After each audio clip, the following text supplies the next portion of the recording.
son, I'm a survivor. I will survive, and I'm a firm believer. We'll forever strive just to stay alive. That simple means it. Nobody can hold me, man. Nobody can change my energy. Nobody can tell me sick. I will not allow negativity. Nobody can hold me, man. Nobody can change my energy. Nobody can. Everybody show me some strength. No weakness, show me a lion dog. Strength, no weakness, show them who we are. Strength, no weakness, show me a lion dog. Everybody strength, no weakness, show them who we are. And when you roll, your enemies they must tremble. Your enemies they must tremble. Yo, and when you roll, everything has to humble. Everything has to humble. I'm a go-getter. I just go hard, and I'm a kind of fella. Put my trust in God, That simple means it. Nobody can hold me, man. Nobody can drain my energy. Nobody can hold me sick. I will not allow negativity. Nobody can hold me, man. Nobody can drain.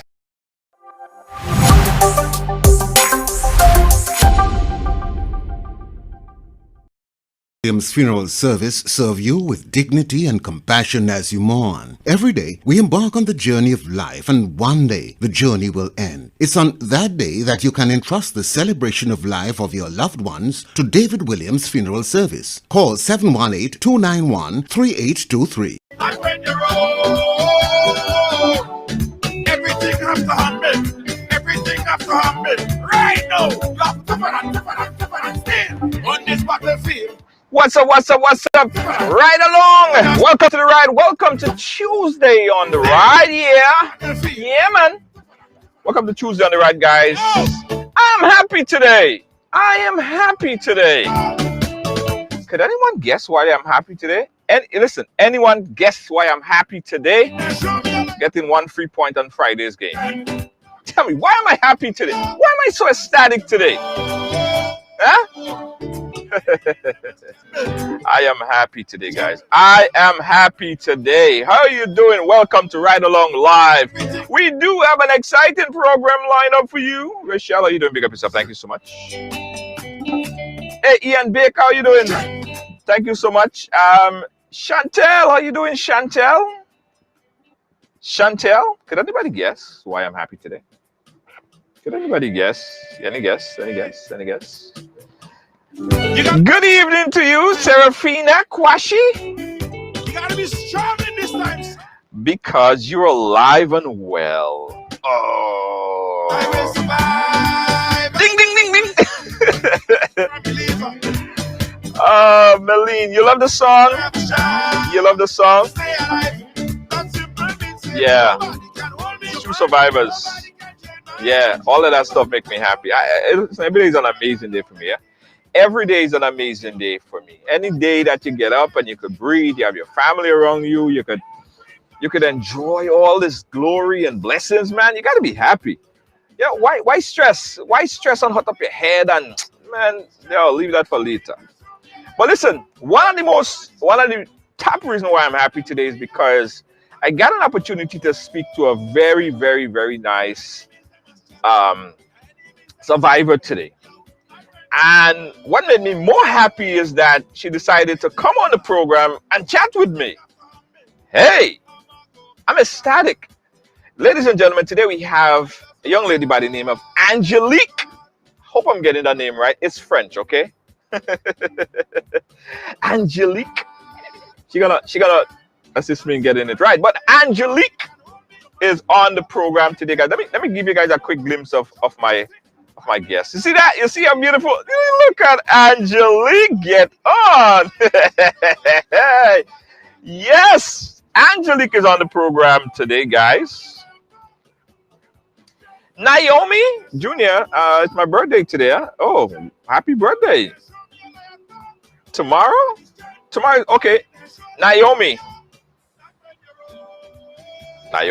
happy birthday to you. Thank you, Christine. Yes, guys, listen.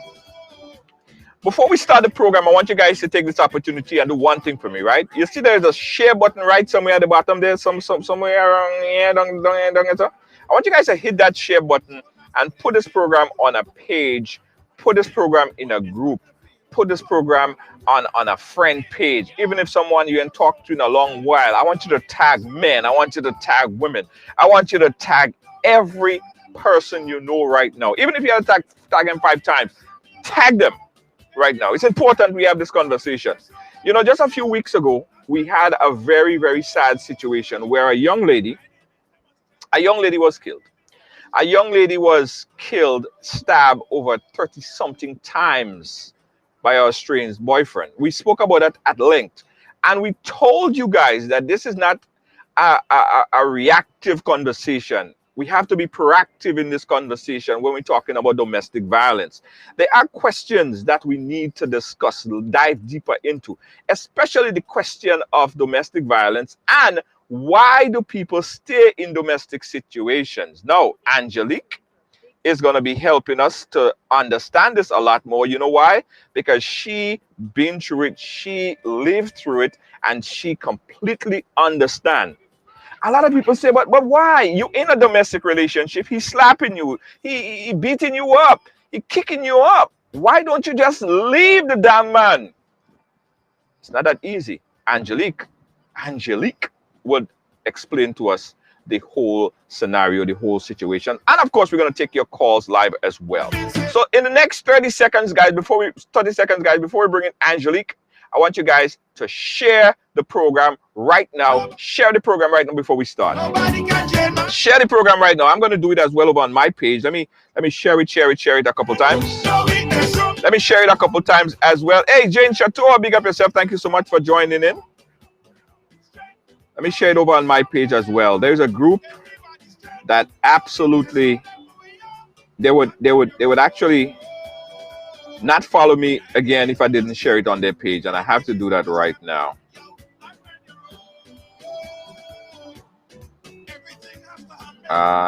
Okay, there we go. All right. Yes.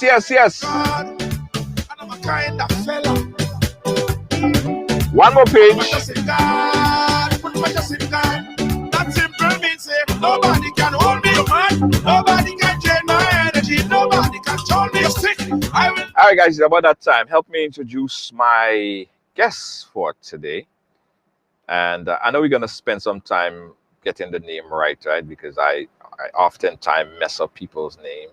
Ladies and gentlemen, Angelique. Hold on. I'm hold on. For some reason, I'm not hearing you. One second. I'm not hearing you for some reason. Test your audio again. No, I'm not hearing you. Try your audio again. Sorry. Yeah, guys. I know. I don't think it's on my end. No, it's not on my end. Angelique, you hearing me? Yeah. All right. Try again. I can hear you. There you go. That's the sweet spot. Hey, everybody. There you go. Should we start with the name? Yes, my God, start with the name. Yes, please. Listen, it's okay. It is French. It's Angelique. Angelique, yes. Angelique. Thank you, Lydia. It's so good to be here. I am excited. The music already got me going. You heard the music, what he said, right? He said, I am a survivor. Yes. That's the bottom line of it, right? I am a survivor. You are a survivor. Yes. And you are using everything that you know to empower other people, to empower the world. And that's why I'm so ecstatic. I'm ecstatic because of you. I'm happy because you're here. Thank you so much. I am glad to be here. So I don't know where you want to start. I want to based on what you said, we got a lot to talk about. I'm telling you a whole lot. Tell us a little bit about yourself before we start. All right. First of all, I always say I'm a Philly girl. So I am from the Northeast, born and raised in Philly, but I'm in the Carolinas. I got here in 2008, and it's kind of crazy because I really love it down here in the South. So the girl from the Northeast likes being in the South. But I have a little girl. She is 8 years old, and she is sassy fire like mommy.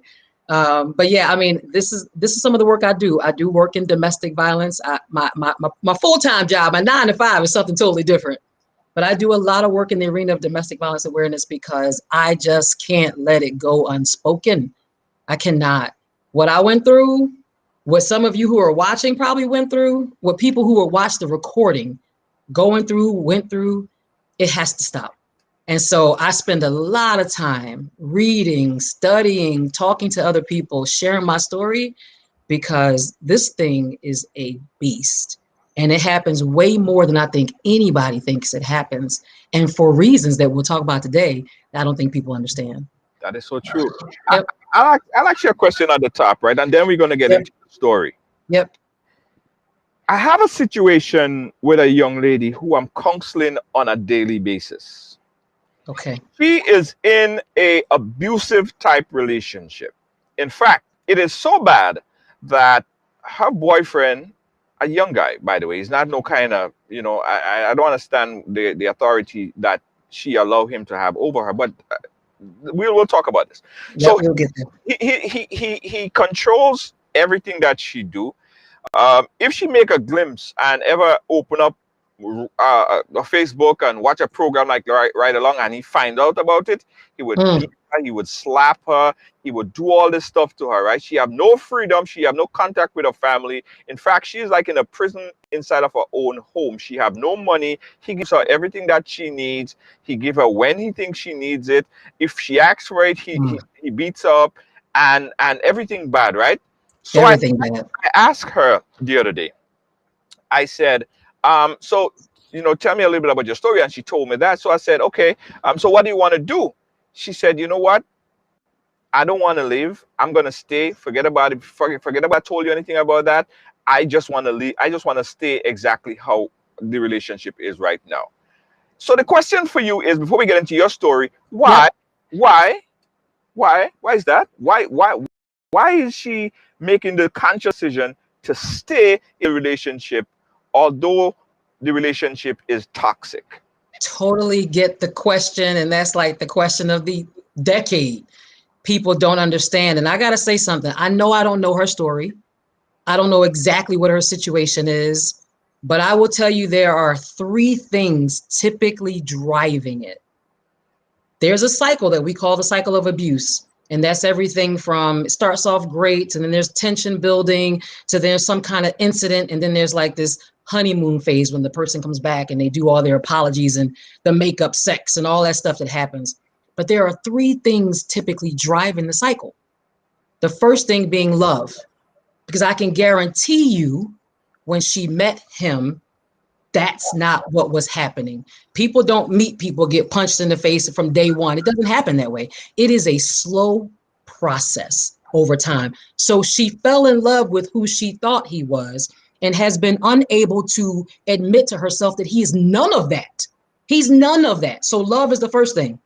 The second thing that's driving the cycle is hope, because of the fact that he would have apologized. And she's thinking maybe this time he won't do it again. Maybe. So her hope that he will change has changed. And she trusts that is the second thing. The third thing that's driving, you said he does this to her, he beats her, is fear. Because I can promise you, without knowing her, at some point he said to her, can I curse on this show? I don't even know if I can curse on this show. Is this PG or G? It's PG kind of. Okay. He probably said, chick, you gonna die. I will kill you. I will kill whoever. I will this or that. So love, hope, and fear. And to me, it sounds like he's done enough to convince her that he would do things to her. She probably has been strangled at this point. Who knows? But I'm telling y'all, everybody thinks it's a matter of just walking away. I imagine he has stripped her of everything she ever thought she was and everything she had. You told me she's isolated from her family. Where's she gonna go? Yeah. Where's she gonna go now? I bet you she's broke, no money. He succeeded in probably getting her to stop working, whatever. So she feels incapable of taking care of herself. All of it may sound to some people like excuses, but you ask the question and that's the answer. 3 things: love, hope, and fear. That's what's driving it. That is so true because one of the things that she told me that I established that her self-esteem is diminished. She said she has one small breast and one larger breast, and he keep telling her about that she would never find somebody who's going to like a woman like her with a big breast and a small breast. Mm, mm, mm. And so I know that our self-esteem is done, it's diminished. Let me tell you something real quick, and this for the people that are listening. This is something I learned. Listen, y'all, I'm no dummy, right? Like I think I'm kind of cute, a little sexy, a little bit, right? A little bit. But I will tell you this: I'm not going to just say guys, because women are abusers as well. I know the statistic is 85% of the times it's a woman doing the abusing, and the other 15% is a woman doing the abusing to a man. But I will tell you this: there are so many of us that spend so much time talking that we talk too much. Let me explain. The things that we don't like about ourselves, women who are more manly, or in her case, the smaller breast, or whatever was. In my case, my dark skin, right? I remember that was an issue for me, right? When I was growing up. Now I'm like chocolate, sexy chocolate, right? Say what you want, I know. But there are things that we say and we talk too much. And these guys, these manipulators, these females who are manipulators, they are listening, y'all. Are y'all listening to me?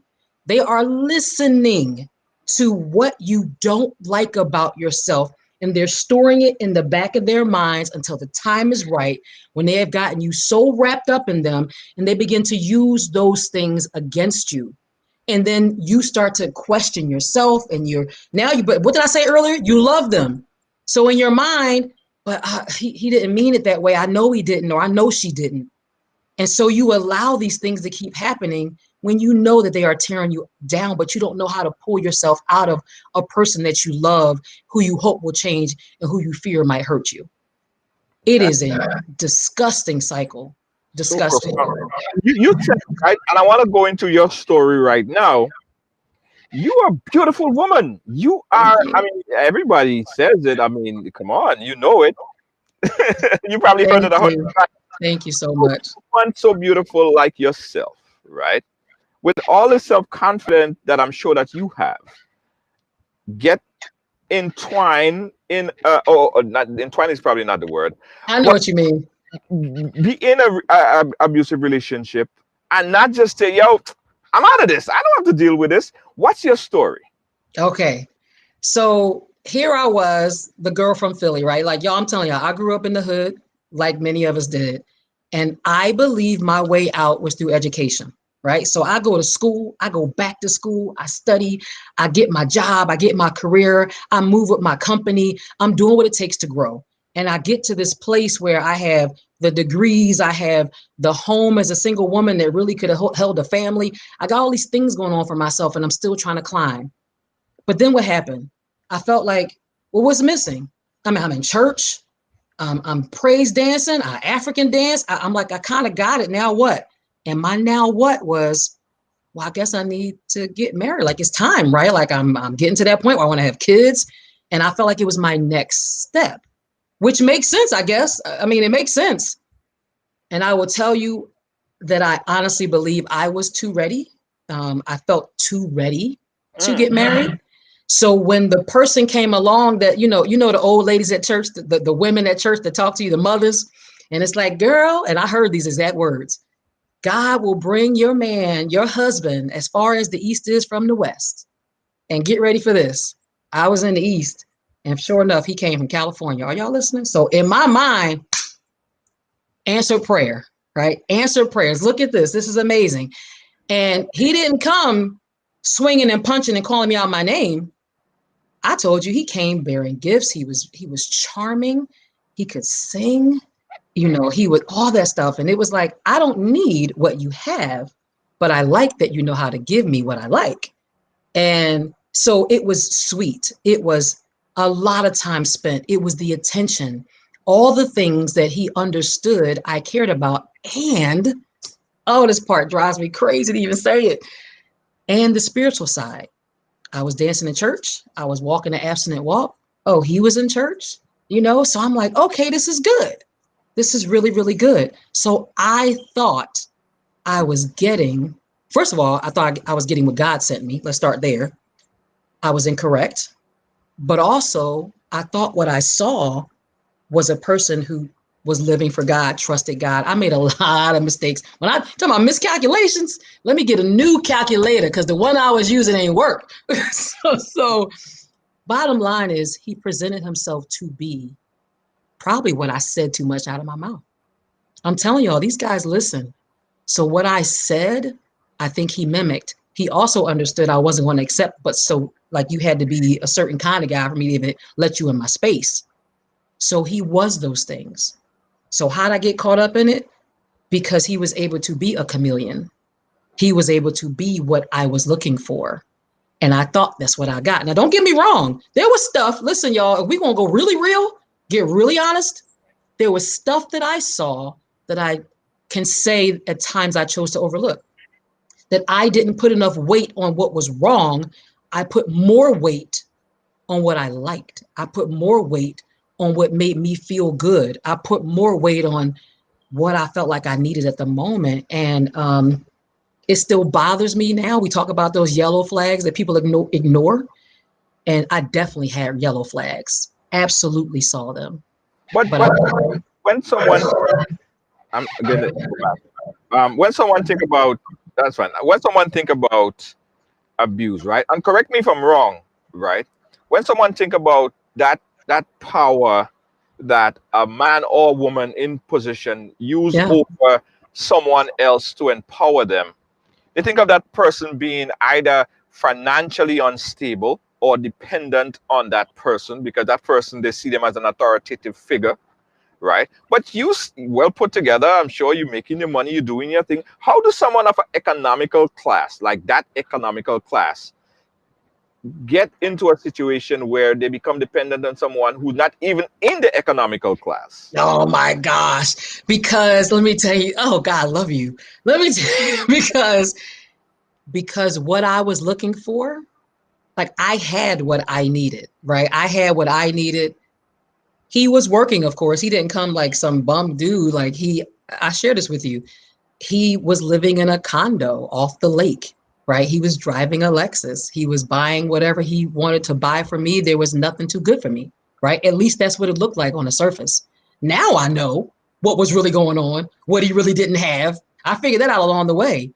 But the thing is, when you kind of have it, when you're okay and you kind of got together, you don't necessarily need someone to, or you're not, let me say it this way, you're not necessarily looking for someone to give you what you have. What you're looking for is someone who can at least, keep it steady, take you out, whatever. But what they're giving you is the piece that you don't have. So I didn't need him to be balling.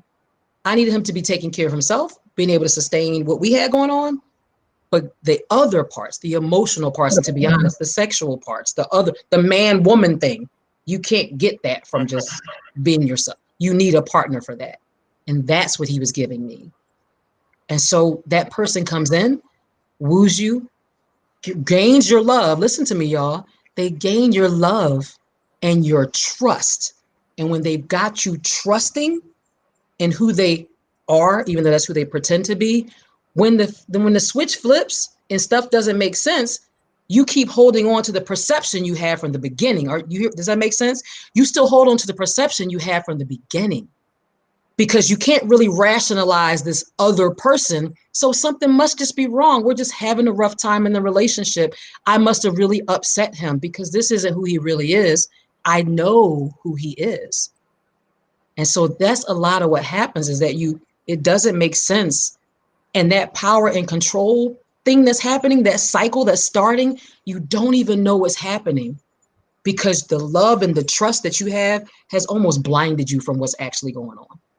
I hope that makes sense. Yeah, it does. It does. Guys, we're chatting here with Angelique. I'm gonna mess it up. I bet you the people listening, the 120 people listening, they can say it right by now. Yeah, they could. I have a bad tongue. I'm telling you that. I'm telling you right It's now. Angelique. It's okay. Angelique, all right. So let me ask you about that first time, right? Yeah. The first time in retrospect, because now you could sit back and say, well, you know what? I could see what the yellow flag, the red flags, and when it happened. In retrospect, when did that transitional point occur? Like, Woo. when did he change that chameleon and turn into something else? Yeah. See, this is what makes it hard because I get that question a lot. Like, when did it start? Like, when did he first, whatever? If you want to ask me when he first put his hands on me, I can define that. But when I think about the process, and I really mean it, y'all, it's a process. That's why I tell people abusers hate time. Time. They hate time because if you slow them down, the facade is going to fall. So the faster they can move you, ladies, gentlemen listening, the faster they can move you along into the process to get you falling in love and what they do call love bombing. If you never heard that phrase, that's extreme shows of affection and love and interest and all of that. They got to love bomb you to get you caught up quickly so that you don't really see what's happening in the process. But then little things, arguments. I give the example all the time. I felt like there was a point where he would go from 1 to 10 in no time over the stupidest things. So you want to ask me where it started? It started at places like that because he was testing me and I didn't know I was being tested. So the argument would be, I always give the example, you broke my pencil. What? Okay, I'm sorry. I broke it. It's not really a pencil, but I'm giving the example of how stupid the thing could be that the argument is about. You broke my pencil. Okay, it's a pencil. No, you don't understand. That's my pencil. And I'm thinking, okay, my bad. I'll get you another one. I didn't know this pencil was so special, but it's stuff like that. Because if you don't react and say, hold up, let me tell you something, you better back up. If you don't give them that same thing back from the beginning, that same energy, don't play with me energy, or you're too apologetic or too empathetic, they realize, she passed that test. Now I'm going to give her another one that's harder. I'm going to call her out her name. I'm going to compare her to one of my exes. I'm going to do something else to see if she walks away, if he walks away. And when you don't stop those small tests, they know that they can keep going and the tests get stronger and deeper and worse. Then you start seeing the physical abuse. Physical is not first. People, physical is not first. It's all these little tests that they're trying to see if you'll walk away. And when you don't, they know they can get you. I didn't walk away the first time. I didn't walk away the second time because I didn't have a definition, a proper definition of abuse in my mind. What I had was, what's love got to do with it? Black eyes, bloody noses. Oh my God, he beat her. But I want everyone to understand abuse starts way before the physical. It starts way before anything you can see. It starts psychological, financial, emotional, mental, even sexual. It starts in other places. So when did it start? I can tell you the physical one after that, but it started there. Actually, an awkward question. I don't know. Yes. It is an awkward question because someone said it to me, and I want to show it to you so you could respond.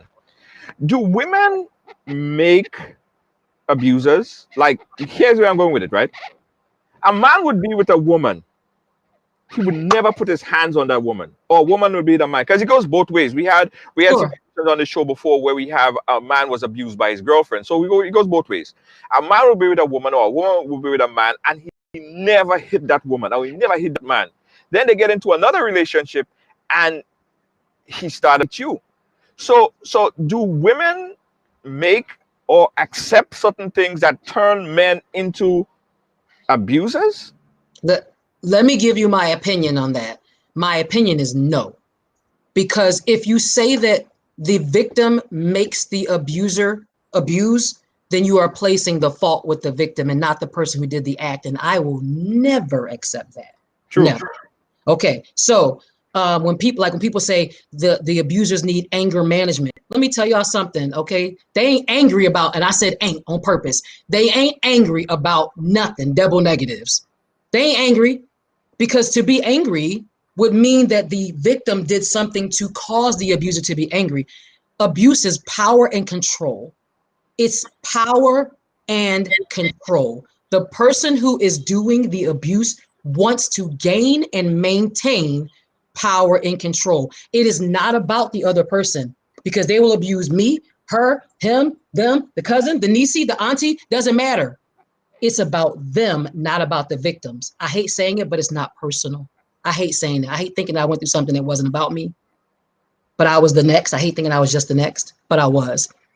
Well, you have to think about the fact that a lot of times when people say hurt people, hurt people hurt other people. In my case, yes, there was some abuse in his background. He abused women before me. I just was unaware. I was unaware of that.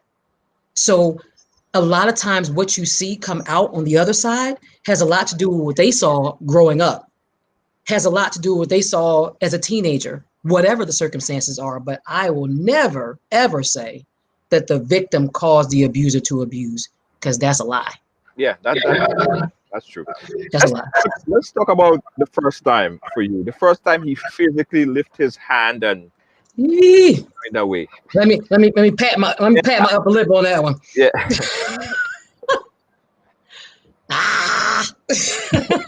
So here's the deal.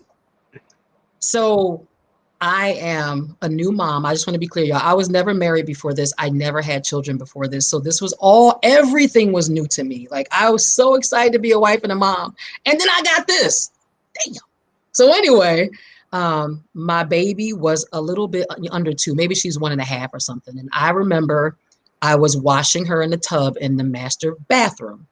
And he and I were arguing. He was actually in the master bedroom, which is, we can see each other. So we're arguing across the rooms, which is just easy, but we were.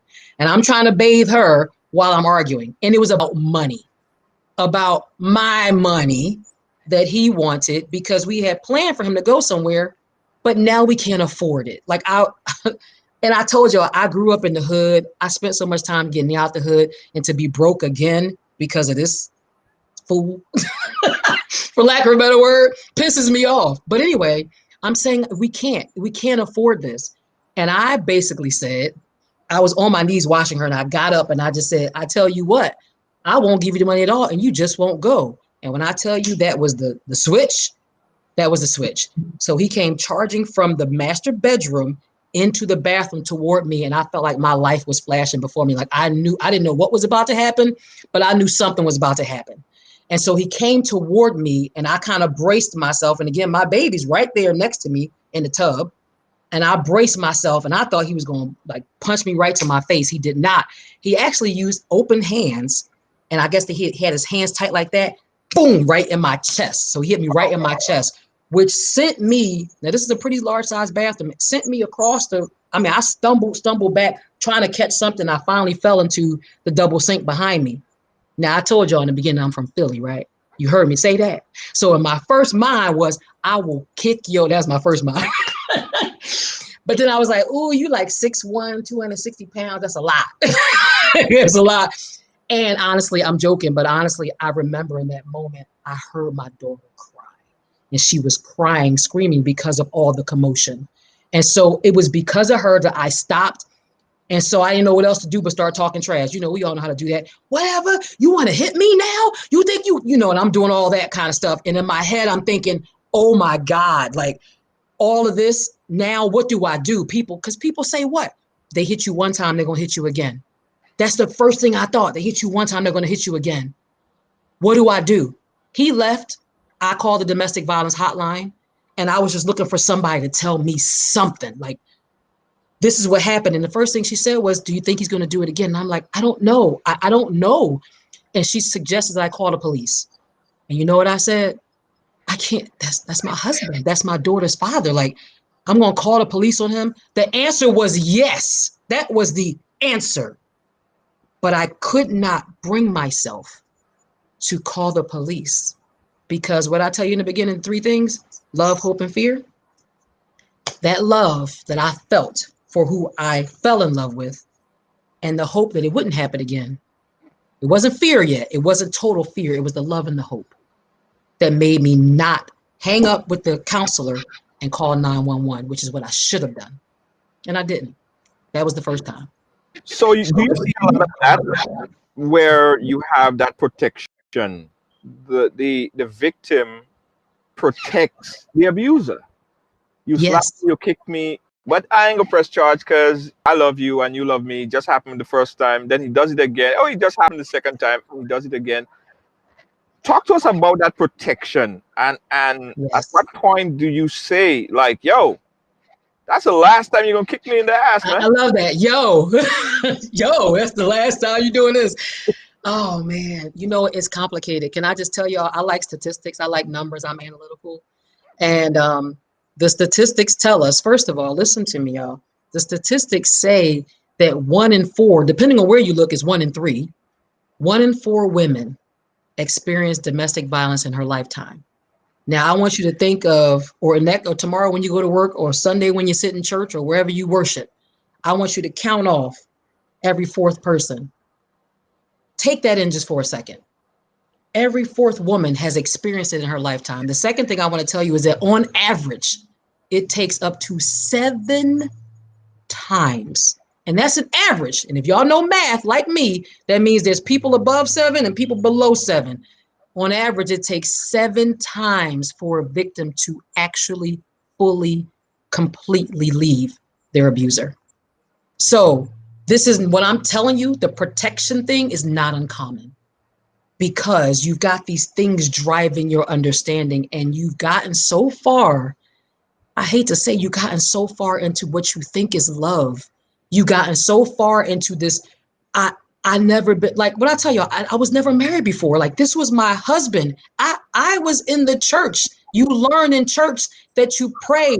Sometimes you learn that you pray and you stay. You learn that you fast. You learn that you go to counseling. You learn all these things about what you're supposed to do when your marriage isn't going well. But if I could tell y'all something, abuse is not a couples counseling issue. It is not a communication problem. It is a him or her problem, whoever's doing it. It's their problem. There is nothing in marriage counseling and nothing in communication counseling that's going to fix someone's desire to have total power and control over you. They got a problem that's far beyond you. So I'm getting back to your question. The protection mode the source of it is so much.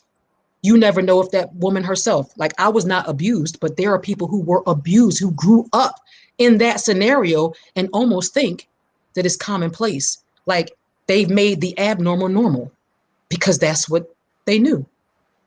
Or you're in love, or you can't imagine yourself divorcing because from what you grew up and learned, divorcing is wrong. It's spiritually incorrect. Whatever the thing is, there's so many layers, and I don't want to just narrow it to 1 or 2, but there are so many layers that keep women and men who are abused where they are. I know y'all probably heard of Stockholm Syndrome, and this is just general abuse, where the person somehow begins to take on the attitudes and the feelings, and they almost want to protect the emotions of the abuser. It makes no sense. If you put on your logical eye, if you put on your logical mind and try to understand everything through logic, you'll never get there, because it's not logical. It's not. It's based on emotions and fear that, unless you're in it, unless you've experienced it or know someone who did, it doesn't make logical sense. Yeah.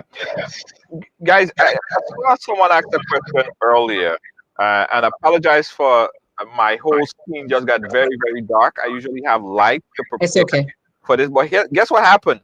In New York here, I don't know if we have like a hurricane that just came upon us, but the whole place just went very, very dark. I see the trees sort of blowing in the background kind of hard. I see that. And my whole setting just got really dark. And as I said, I never prepared for it. My light is somewhere not where I'm at right now. So you guys are going to have to deal with me a little bit darker today. But someone asked this question earlier. I want to get to it. Let me see if I could pull it up. He asked if it has something to do with mental health, medical. I hope I could get that question. I hope I could get Okay. that. I don't know if I can scroll with you, but I can try. That's the question. He says, how much does mental health plays in the life of an abuser? Very, very interesting. I would say significantly, because to me, and again, I said this before, a lot of times abusers, now don't get me wrong, every abuser wasn't abused as a child. Okay. So we're not going to put that caveat on every single abuser, but I do know that there are circumstances where abusers have been through their own level of trauma. I'll say that word, trauma, whatever it may be, and they have not found a place for it.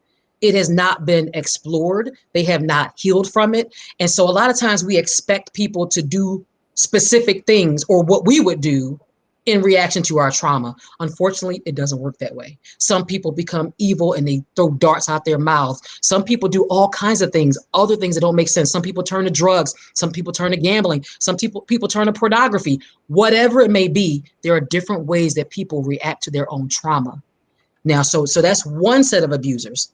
Others have realized that they can monopolize or gain from doing this, from power and control, and they made a decision to be this way, to manipulate, to abuse. And I think it's disgusting because from my perspective, if you're a man or if you're a real woman, go get your own.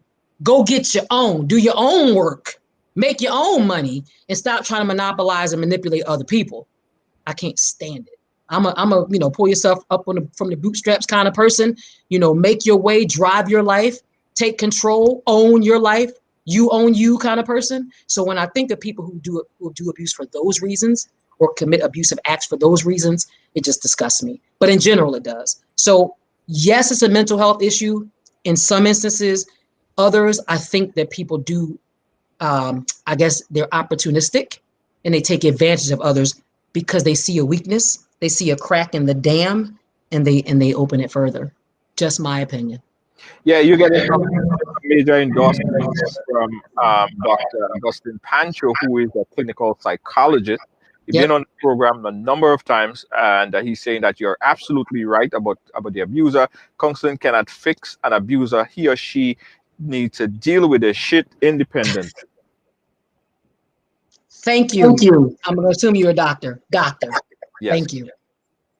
Absolutely, absolutely. Let's talk about religion, right? Because you interface religion into your abusive relationship. How much does religion play into that? Does religion give you like a push to want to stay and work things out? How does it play in? Yeah, you know what? And that was truly my situation. So in my story, I met my guy I mentioned to y'all. He was in church. I was in church. And so I felt like I met someone who was, perfectly fit into, or at least fit into what I was looking for. And that was kind of one of those things where you got kind of a list that was on my list. But unfortunately, he understood that women who are spiritually grounded or looking to walk a spiritual walk, they also have a pray mentality and God can and listen to you. Let me just say this. I'm a Christian all day, baby. Okay, I believe God. What he did was ungodly. Nothing to do with God. But he played church and he pimped God because he knew that's what he had to do in order to stay with me or at least get me interested enough because I wasn't going to go for anything else. But yes, there are, like I did the whole counseling thing with him through church. It was worthless. Listen to me, y'all. Abusers abuse. They are manipulators. So it doesn't matter if it's within the four walls of your house or apartment, or it's in the office of a therapist. They're going to manipulate that situation as well. And that is exactly what I saw. We could have been in the car on the way to church. And I was a B and this and that, and I was everything else and F you and everything else in the car, cussing and hollering and everything. And we get in that church and walk up to the first 2 or 3 rows, and it was baby this and sweetheart that, and arm around me and smile and shucking and jiving and everything in front of everybody else in church. Because he understood how he could use and manipulate. Because in church, unfortunately, you are also taught to always smile through it, right? To keep on through it. That has its pluses and its minuses, because then you learn, unfortunately, not on purpose, I think, but you learn to wear a face. You learn to cover it. You learn to keep praying and fasting through it. When sometimes what you need to do is say, this is a problem. And y'all listen, it's deacons doing this stuff. It's pastors doing this stuff, not just the people in the church in the pew. There are all kind of religious leaders in power. And then even if it's not them, they are often not prepared to even, or don't even want to address that thorn in their side when there's stuff like that happening in their church. And because they won't directly address it, it is a perpetual cycle that will not end in the church until people stand against it and say no more. Didn't I tell you my show? My show is called Silent No More. Silent No More, because it's in the church as well. And we learn to adjust and adapt and to keep smiling and keep praising and keep shouting, which you should do because God is real. But when you don't deal with the earthly issues, such as domestic violence in the church, among church members, we got a problem. That's a real problem that has to be addressed. Yeah, guys, we're talking about domestic abuse, and it's very important. And I promise that we want to make this a conversation. There are so many men and women that are going through this every single day. Right? It has become like a lifestyle. People are being abused. They figure like they cannot do better. I presently are in talks with a few individuals that we're helping, that we're talking to. They just want someone to speak to, and they are going through it. They are getting thumped and kicked and all those things, and they just don't. They're not ready to get out yet. But it's not me or anyone to dictate as to when they should get out. The resources that we provide to them is when they are ready to get out and how to prepare themselves to get out. Yes. And they don't get out at a time where it might be detrimental to them, because that's another big topic, another big discussion. Getting out, that's a whole project all by itself. Yes. Yes. And you could talk about that as well. Well, I'm gonna say a few things too. Getting out, right? People are like, I actually had somebody in his family make a comment like, well, why doesn't she just leave? Okay, wait a minute. Let's rewind the tapes. That was my house. Why don't he just leave? And why don't y'all just do something about it? But okay, so I want to say a few things, y'all. It isn't just I needed a man. It isn't the bottom of the barrel, the chick with 3, 4, 5 baby daddies. I want y'all to get that out of your minds, because this thing happens to all types of women. And I'm going to say this, not because I want to boast, but I want to be real clear. I'm a corporate woman, been in corporate America for over 18 years, doing my thing. I got 2 master's degrees, not 1, I got 2. I ain't dumb. It's not about education. It's not about that. Just like, do I have a degree? It's not that part of education. There are ways that we get caught up, and then ways that make it difficult. These abusers are smart. They make it very difficult for you to get out. And if you didn't know, getting you married to them and pregnant by them is a huge part of abuse. Listen. They make sure you move in quickly. Y'all live together quickly. They make sure, because then they can watch your every move and they can understand you in a different way and figure out where all your weaknesses are. They're studying you. They make sure you're pregnant quick. And sometimes these dudes get you pregnant more than once to ensure that you are weighed down by the stress and the responsibility of having children. And they leave you responsible. Your money, they take it. Literally, I'm telling y'all something. My debit cards, my car keys, my cell phones, all that stuff, I used to sleep with them in my purse. My debit cards in my bra. I used to go to sleep at night with my purse on my shoulder, because he would take those things from me if I did not. Think about going to sleep in your clothes with your purse on your shoulder to make sure that your money wasn't missing, your debit cards weren't stolen, and you could actually get to work the next day. That is the kind of life. They ensure that you are in debt. They ensure, oh my gosh, they ensure that they have created such havoc around you and such drama and such a dark environment that the friends and family that you did have no longer even want to be bothered, because they don't want to be mixed up in that stuff. Listen, y'all want domestic violence victims to just leave? These men, and I experienced that too, bitch, I will kill you. You gonna die. I've experienced that as well. So the just leave isn't just leaving, because you got to consider what's going to happen to my child. Will he come after me? Will he find me? I don't have money like I used to have. What do I do now? Like, they make sure you are almost, I like to say, bent, not broken. So I consider myself to be bent, not broken, but they want to break you so that there is no option to go somewhere else. If that makes sense. Yeah, it does. What about your family in all of this? And where is the victim's family in all of this? Because family normally would be there to give you a boost, boost your self-esteem. Where's the family? Oh, and they were right here, except I was in the Carolinas and my family's in Pennsylvania. So he picked the right victim. I know you're getting feedback, you might hear it, Yeah, but go ahead. he picked the right victim because it wasn't easy for my family to come and save me or to come and step in whenever. So I don't mean to just talk about women because I've been trying to, somebody just put a comment. I keep talking about men. I keep trying to throw in men as well because this happens to men, and I'm actually going to have one on my show next 2 weeks from now. A man who went through it. But my family, my mom, she was my rock. My mom is like that real queenly, graceful type of person. So you won't see her coming, but she is a beast. And so she was in my ear constantly. She would come visit. He would be like, you know, try to create situations where no one would come and visit me. And my mom would be like, I wish he would. I'll be there next weekend, like I said. And I wish he would.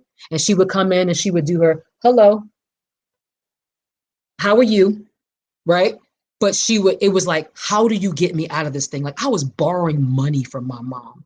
So when the lights was about to get cut off and all that stuff was going on, she was helping me stay afloat and helping me at the same time figure out how to get out of it. She was sending me quotes. She was sending me scripture. Listen, your family's there, but I will say this from the bottom of my heart. You got yourself in it. You have to get yourself out. You have to do it. No matter who's around you, my family, my friends, yes, my sorority sisters, I'm a Delta. My sorors trying to help me. You know, my friends trying to help me. But I had some friends who it was overwhelming to them and they backed up. Somebody put a quote about leaving is one of the most dangerous times. You better believe it. If a survivor does not have an appropriate plan in place, she will find you again.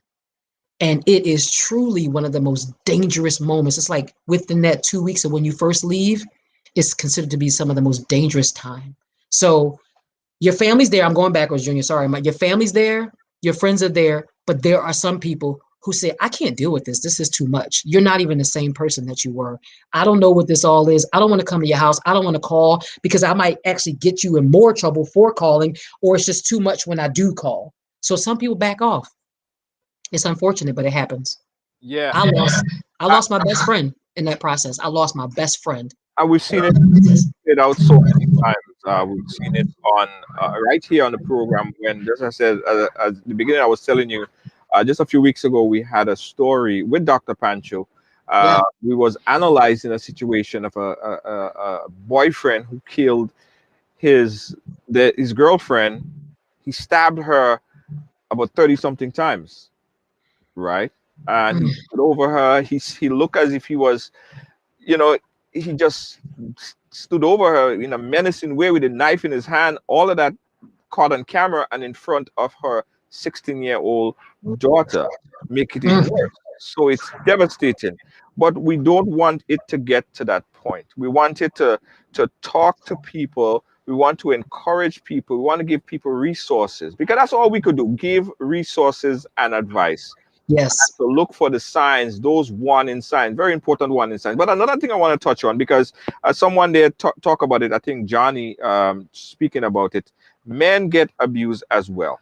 Yes. Right? Men get abused as well. Probably not in the same ratio as how when women get abused, but men do get abused as well. What advice do you have? I don't know if you want to speak specifically to men being abused, and if it's any similarities or difference. What you observe from when men get abused versus from when women get abused. And I will tell you, I don't know as many men. I know two specific, so that's enough, I think, to be able to talk about the topic, at least today. And what I've observed is the pattern is still very similar. The whole goal does not change. It's power and control. Just let's be clear. It is power and control in every situation. And what I realized too, I said this earlier, is that 85% of the time, the man is the abuser. 15% of the time, the female is abusing a man. So that you're right. The ratio is not the same, but the goal is still the same. One thing I do notice is that it gets really hard for men at times who feel like this is challenging almost their masculinity, because I'm a man. Like, I'm not supposed to be in this position, because technically he could snap her neck probably, right?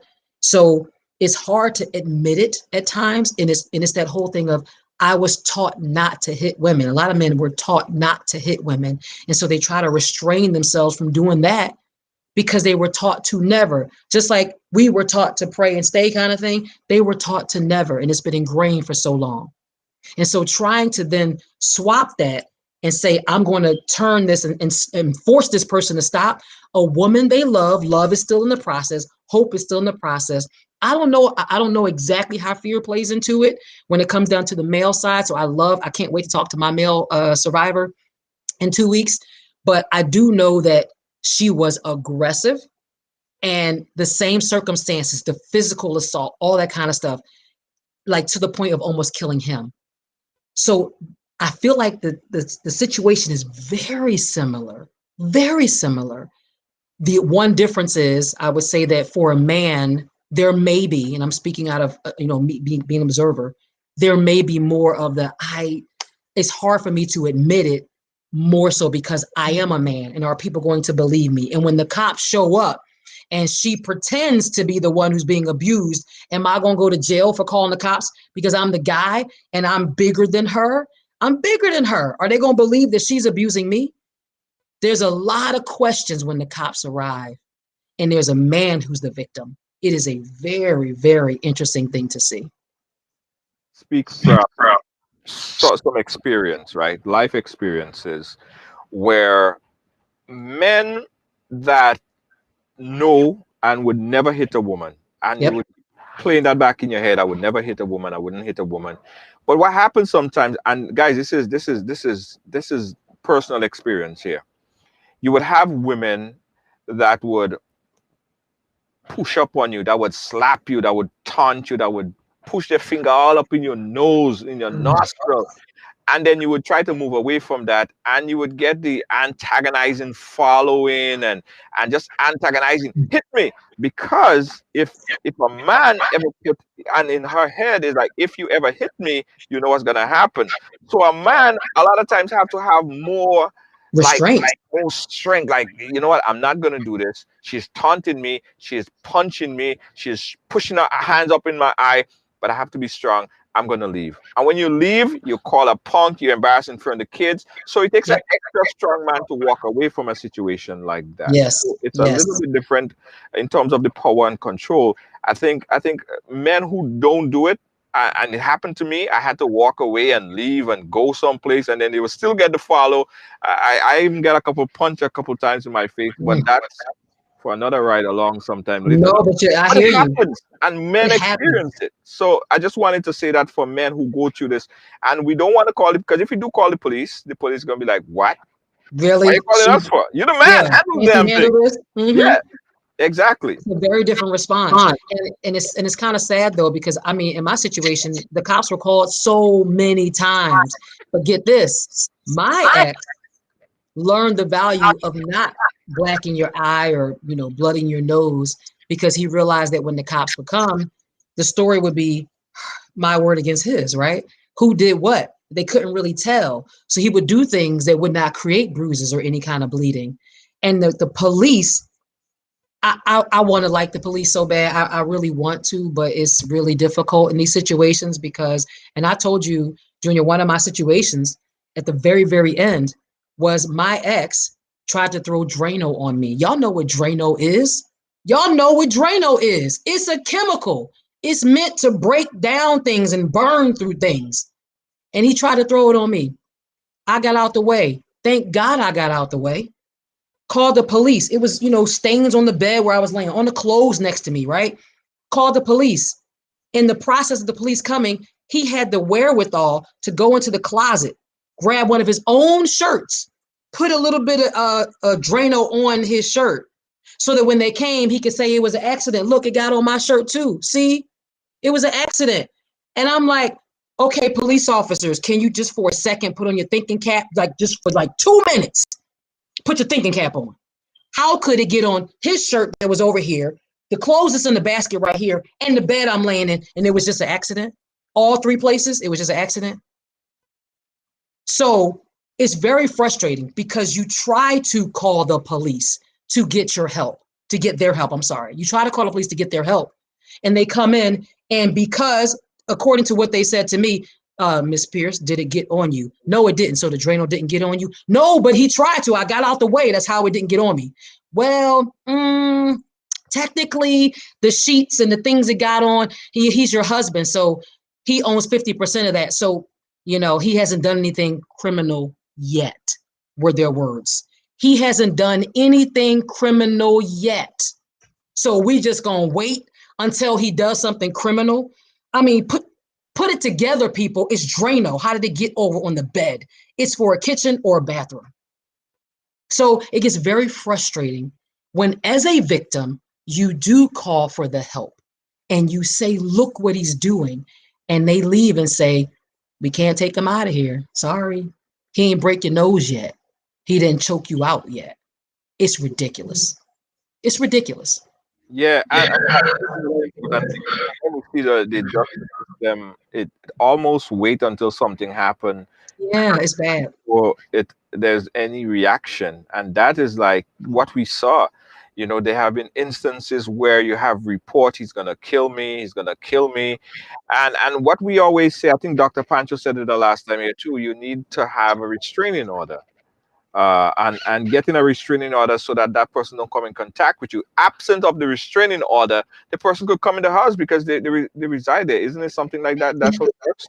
Absolutely. And so just so y'all know, I did get a restraining order. So that weekend when he did the Drano, he attacked me in the shower. He actually locked me. He changed all the locks on the doors to my home and refused to give me a key. So I had to ask to get into my own home. Well, because of all that, I was able to go to the court on Monday, that next Monday, and get a restraining order, and the sheriffs did remove him from my house. When I tell you, I could just clap because I couldn't get him out, and I was finally able to get him out. And I had the clarity of mind to snap a picture of him with the Drano bottle in his hand. I caught it. Him coming out the closet when he had stained his own shirt. I caught it, and I was able to use that as evidence. So anyway, you get the protection order. I got a 10-day restraining order against him. They immediately got him out of my home. And then 10 days later, we had to go to a hearing where he had the chance to say, she's lying, I ain't do nothing to her. He had the chance to, but guess what? He did not. He signed a consent agreement that said he abused me. So the court had a record of him saying, yep, I did that. I don't want her to testify to everything I did, so I'm gonna sign this consent agreement. But in my mind, he getting out of my house. I can start my divorce. That's all I cared about. Go. But here's the truth of the matter. I have a child with him. And the protection order was for me. I was unsuccessful with getting the protection order against him for my daughter, even though he did these things in front of her. The court doesn't see it that way. They see it as, well, did he abuse her? No, he didn't. Well, then he still has the right to see her. So what does that mean? I still have to interact with him. We still have to exchange her. And people like him was using those moments to do stupid stuff, throw things on the ground at me, do whatever, be late, not let me talk to her when she was with him. All kinds of stuff was happening. So the protection order, and I don't want to just call it a piece of paper, but I see somebody wrote that. To some abusers, it is a piece of paper. Listen, if these abusers are crazy and they want to come and kill you, they are going to. But those are the ones that they don't care about. Nothing. But there are some who actually are the true cowards that don't even want to go to jail.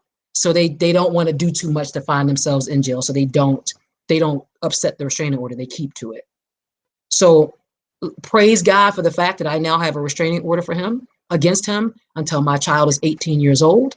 I don't have to keep arguing that same argument about why I need one, because it's in place now until she's 18. Thank God. Thank God. Wow. Listen, we are not in time. That's just one point in time where we have to wrap. It's such a good conversation. Okay.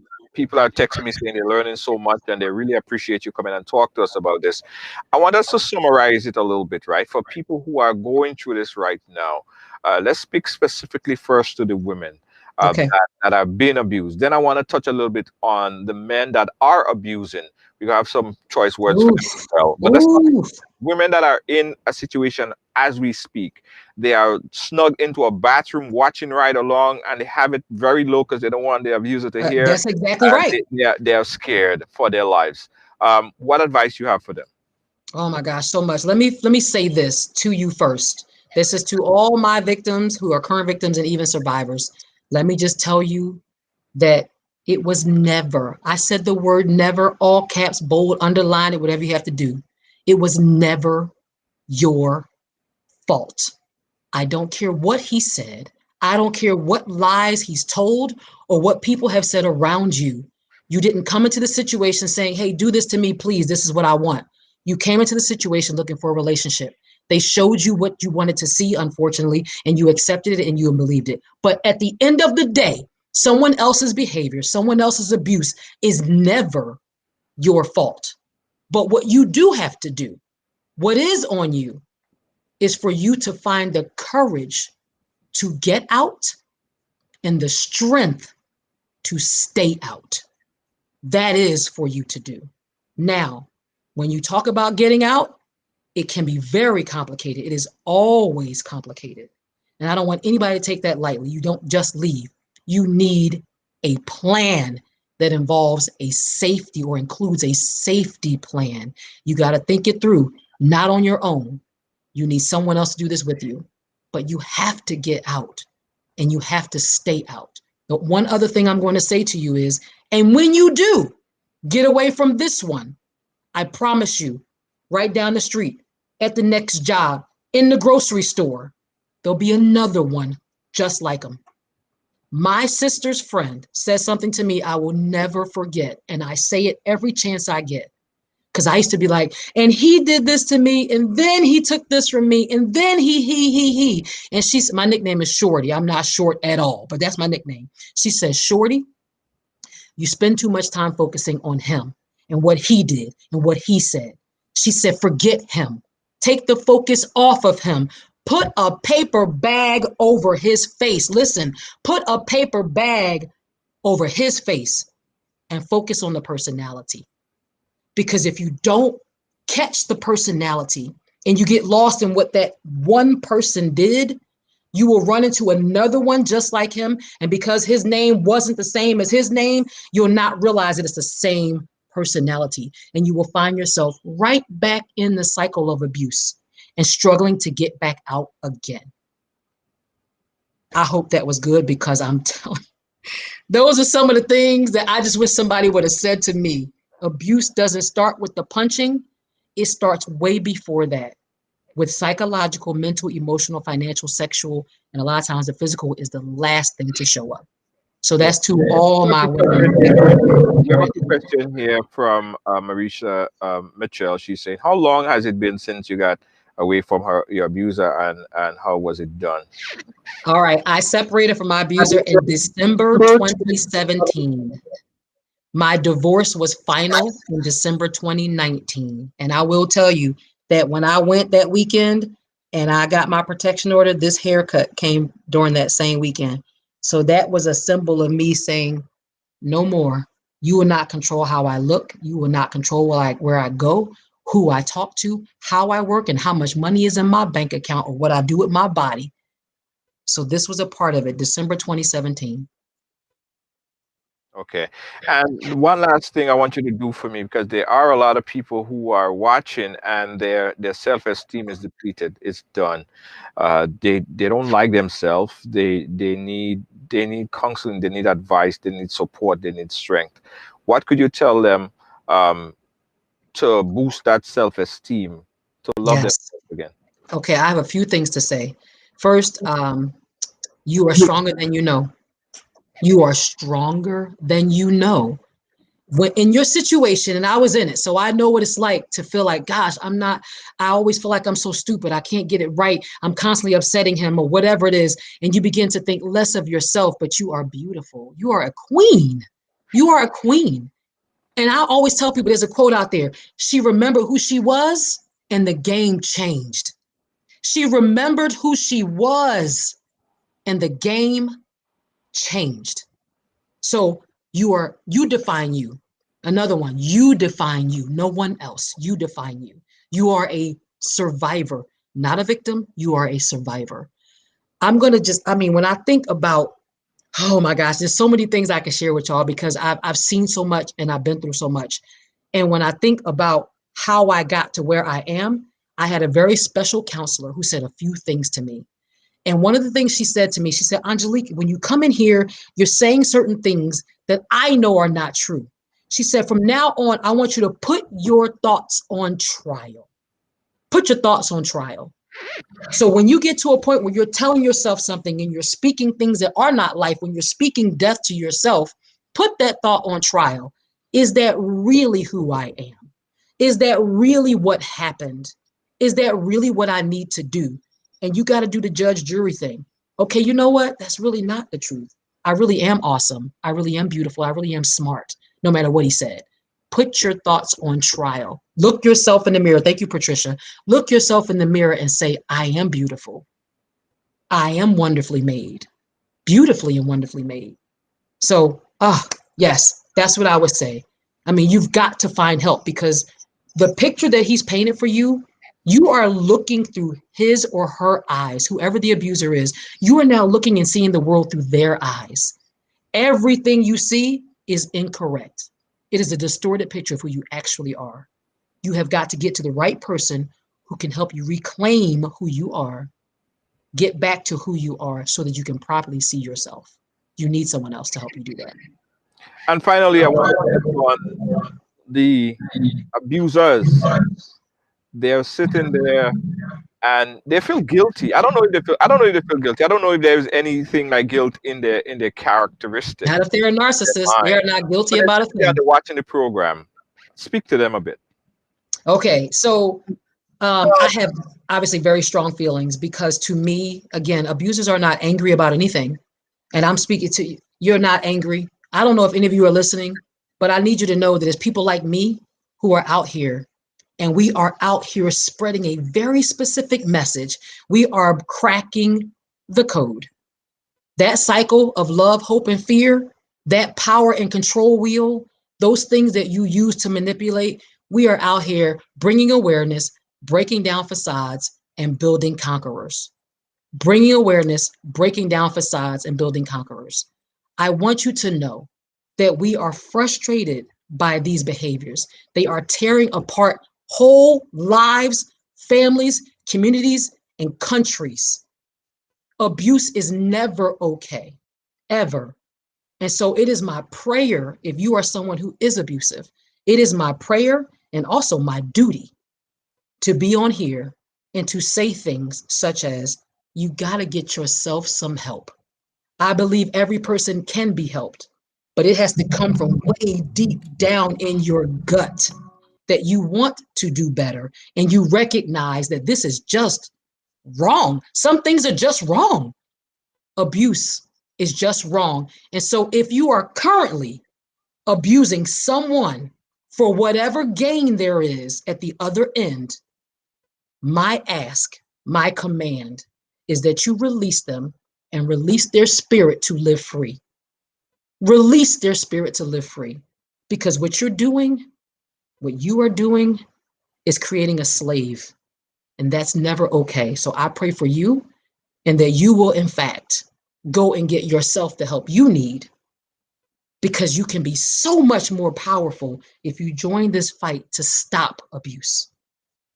Please do that. So very true. So very profound. And also want to add that abusers that are watching this program right now, think about this, right? You have a mother, you have a sister, you have a female in your family. How would you feel that someone else just slapped your mother? Think about it for a quick second right there. It brings it home. Someone just slapped your mother, bit slap your sister, pound on your knees, kick them, thump on them. Yeah, I'm talking about the same thing that you do. How would you feel, right? The cycle have to change, and it's very serious. It's very serious. Now, for men that are getting abused, again, this is not only one side. Men Yes. get abused as well. Probably not in a high percentage as women. Men also get abused. So for the women, we want to relay the same energy to Yes. you as well. Get assistance. Get help. Get counseling. Try to figure out what is bothering you, what continues to bother you, so that you have to keep a hold on this person or continue to beat on this person. It may start with you as well. You also need to look into the mirror and ask yourself, what is wrong with me? Mm, Both sexes need to I address agree. it. I agree. But listen, Angelique, it was a pleasure having you on. It was a pleasure having you on. I'm sure there are a lot of people who wants to reach out to you, join your group, watch your show, be a Yeah. part of what you're doing. So share some information on how could people get in touch with you. Absolutely. So the organization I run is called Ladder Masters Inspirational Leadership Group, short name Ladder Masters. And so if you went to Facebook and pulled up Ladder Masters, or even look for me, Angelique, I'm on there as Angelique Dees Pierce, but www.laddermastersgroup.com. If you want to reach out to me, I have a toll-free number. It is easy to remember. Ready? 855 We Survive. 855 We Survive. That's 855-937-8784. I would love to hear from you guys. So I do have a show weekly. It is a podcast called Silent No More. Do you hear me? I am silent no more. I got stuff to say and I'm going to keep saying it. So it's weekly on Sundays at 7 p.m. If you want to cruise by my YouTube channel or stop by the Facebook page, all of it is Ladder Masters Group. You can find it on there. But yes, give me a call, 855 We Survive. Absolutely. Great stuff. We're gonna have you back on. I think that we'll have some kind of thing going here where we could do more of this, because again, it's about being proactive, Yes. not reactive. Yes. I don't want to have to bring another news coverage of someone being killed by the hands of the lover. Mm, It's not what I enjoy doing. I much prefer having a talk like this, yes. where we could prevent some situations from happening. So thank you, Angelique. Look, I'll say one last thing to you guys. I chose me. I chose me. You have to choose you. Say to yourself, I choose me. I choose happiness. That's where you have to be, to stay out of it or to get out if you are in it. And that's my word. That's it. Yeah, thank you so much. Thank you so much, Angelique, for joining us here, and for everyone who watched and shared and loved. We appreciate you oh so much. Again, guys, let me see if I can open up the phone lines really quick. If anyone wants to call and offer any contribution to the program, I'm gonna give you guys an opportunity to do that. 718-701-5720 is my number. And just let me know what your thoughts are. And I'm gonna do a program. It's gonna be an awkward program, right? But I'm gonna still propose to my producers if we can make this happen. For men that are abusers, for men who are abusers, right? I wanna talk with you. I wanna bring you guys on. I wanna invite you on to talk with you.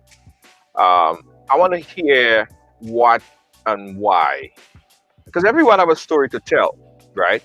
So for the men who are abusers themselves, a lot of you guys are probably watching. I wanna hear your story.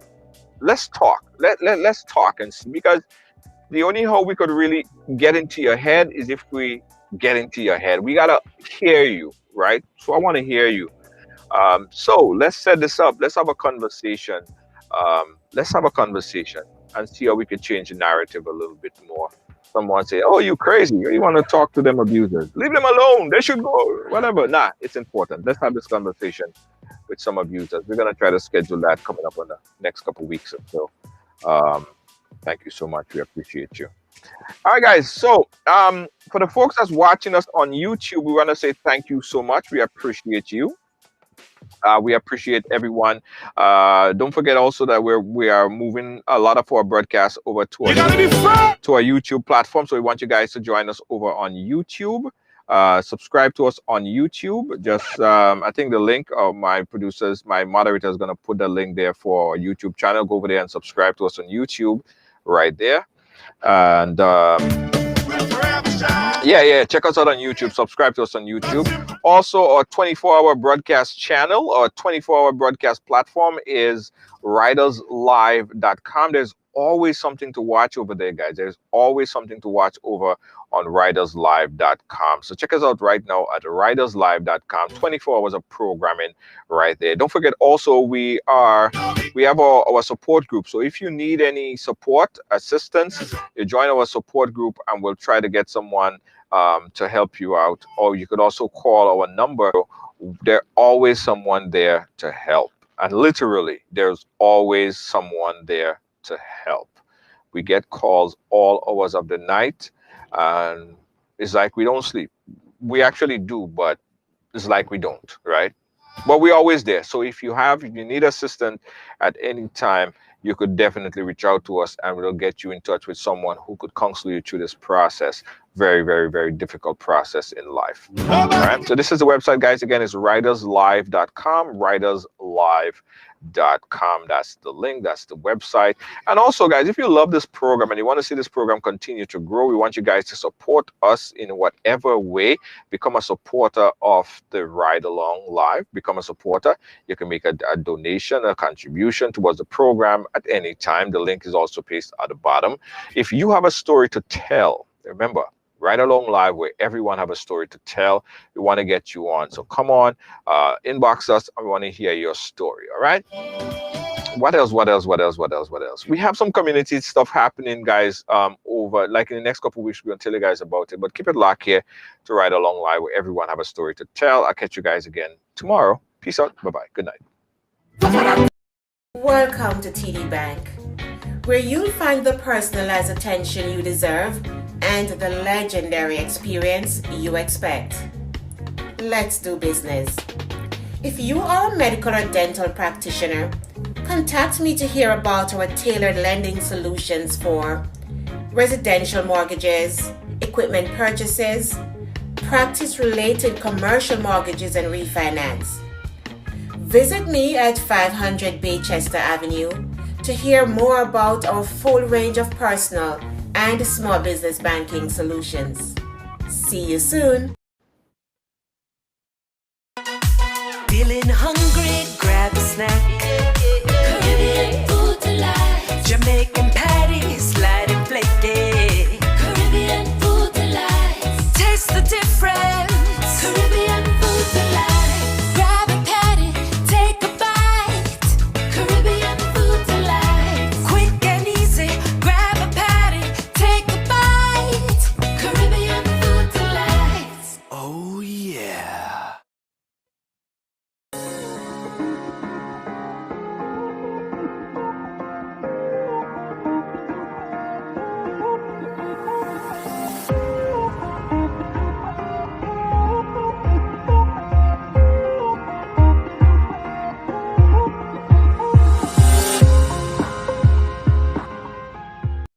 Williams Funeral Service serve you with dignity and compassion as you mourn. Every day, we embark on the journey of life, and one day, the journey will end. It's on that day that you can entrust the celebration of life of your loved ones to David Williams Funeral Service. Call 718-291-3823.